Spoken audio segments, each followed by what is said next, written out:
Hello everyone, Cessner here. So I've studied a lot about programming concepts, but I'm quite unsure how I can turn my knowledge into a game.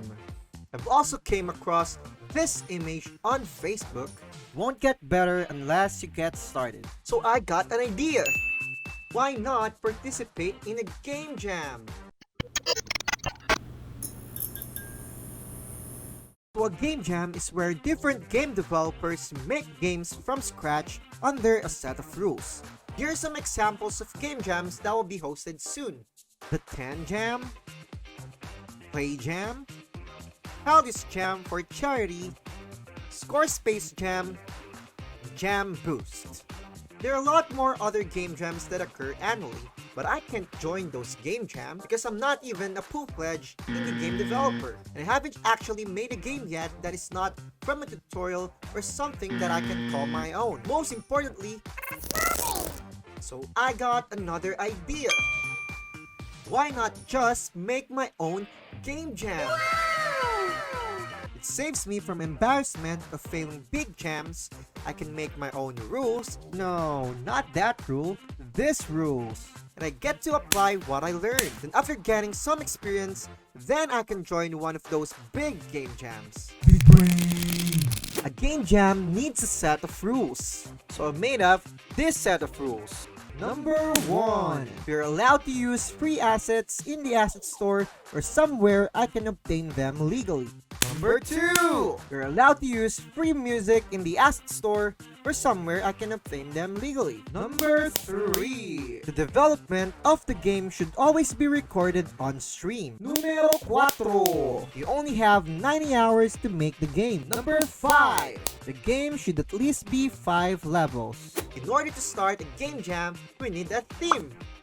So I went to Google and searched for game jam generator, pressed generate,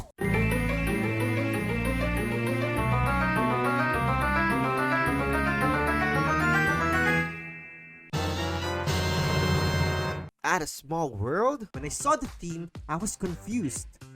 How can I make a game with the theme Small World? I went to my Trello board, added a card to write down my ideas, but nothing comes to mind. Desperate to find an inspiration, I searched Small World in YouTube but couldn't find anything of relevance. So I went back to Google to search for game genres. After browsing different game genres, I decided to do a platformer game that is story-driven, where a boy living in poverty thinks he is helpless in the world and thinks living in a big city would be easier and more comfortable, only to find out that even there is poverty, and thinks to himself that the world is a small place after all. I even made a drawing to illustrate the story. So here's the poor village, there's the pathway, and there's the castle. My drawing is not bad, your eyes are bad. But I wasn't satisfied with that topic, it feels lackluster. So went back to Google and searched for the meaning of the idiom, it's a small world after all, until I found this. A water-based boat ride in Disneyland? So I immediately dumped my other idea and replaced it with this idea. A boat game based on the boat ride called Small World in Disneyland. With that idea in mind, I yoinked some assets in the Unity Asset Store, got some boats, some water textures, and some environment assets. So on my Unity editor, I imported the assets, added my boat, and added the body of water. I also added a rigid body and collider on my boat and tested it out.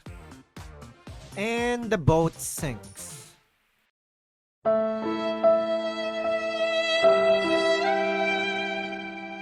Making a boat game out of the Disneyland ride is a good idea and all, but I have one major problem. I don't know how to make a boat float on water. Don't worry guys, I have an idea on how to fix it, and that's with the power of YouTube tutorials. So I went to YouTube and searched how to make boat float and watched the tutorial by Tom Wayland. Tom's tutorial was a bit more advanced than what I knew. He was using advanced math functions and physics that I couldn't understand, but I still tried to follow and understand his tutorial. So after about an hour of coding, smashing my keyboard, slamming my face on the keyboard, I tested my code. Yeah. Don't worry guys, I fixed it. After tweaking with the code a little bit, now we got this smooth bobbing effect.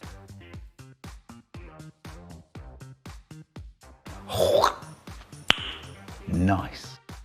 The tutorial was going smoothly until he made me do this. So he wanted me to make the boat float seamlessly along with the waves. I spent more than an hour doing this and I still couldn't make it work. Even the water is not making waves. So I decided to dump the project and watch a different tutorial by MediaMax, which is more basic than what Tom Whalen has. So after half an hour of watching and about 2 hours of programming and about 3 keyboard slaps to my face, I finally got it not working.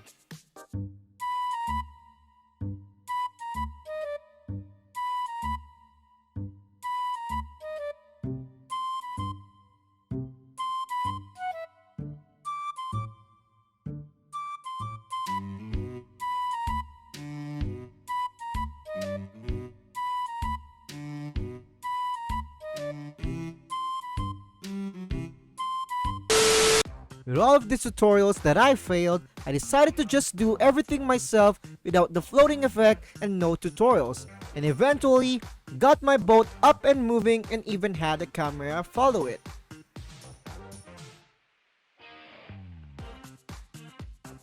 I was really happy about my boat's movement and control, but I still couldn't help but think about Tom's floating boat physics. It's what I really want to have in my game, so I was thinking of trying it again, and then this quote suddenly popped into my mind. If it's too easy, your living opportunity on the table. So I then thought, is Tom's tutorial hard? Yes. Do I want it in my game? Yes. Is it worth the effort? Yes. So we started everything again, added a plane again for our water, and a basic cube to simulate our physics. After adding some codes and keyboard smashing, now we got our floating box. Okay.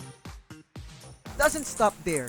After smashing our face into our keyboard, we now have a simulated wave to our water, and our box now floats along with the wave. Time to make another box but bigger to test if our physics works with bigger things, like when we substitute our box for a boat. So we add 4 floaters on every corner of the bottom of our box.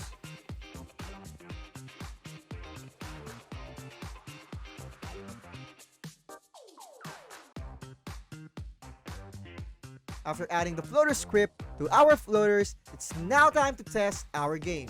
As you can see, it now floats up and down the wave.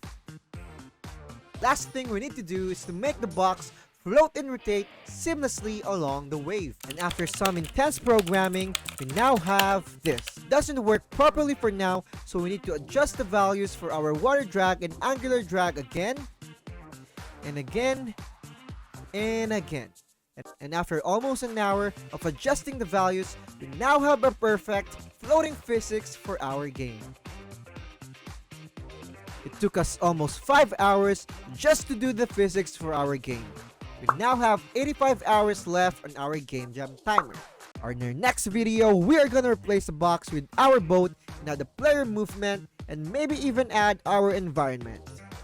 This video took almost 2 days to make, so I hope you enjoy, and make sure to hit that like, subscribe, hit that notification bell, and also follow me on my Twitch channel, twitch.tv/Cesner. I'm streaming there almost daily.